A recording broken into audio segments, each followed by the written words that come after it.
বার নির্ণয়ের সহজ উপায়। আজ শনিবার হলে 94 দিন পর কী বার হবে?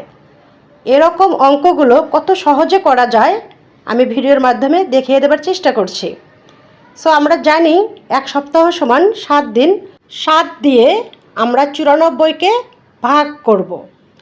সো 7 9-এর মধ্যে যায় একবার, 7 একে 7, বিয়োগ করে 2 পেলাম, 4 এখানে কেটে নিয়ে আসলাম, তাহলে 3 বার যা 3 7-এ 21। এবার বিয়োগ করে আমরা পেলাম 3 এখানে অবশিষ্ট। তো আমাদের বিষয়টা হলো আজ শনিবার, 94 দিন পর কী বার হবে।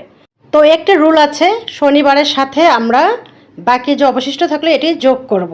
সবসময় যোগ করলে আমাদের কাঙ্ক্ষিত বারটি চলে আসবে। তো এখানে শনিবার দেওয়া আছে রবি সোম মঙ্গল, 3 যোগ করলাম, সো মঙ্গলবার চলে আসলো। কত সহজ। অবশিষ্ট সংখ্যা যোগ করে আমরা পেয়ে গেলাম বার। সো কেমন লাগলো জানাতে ভুলবেন না।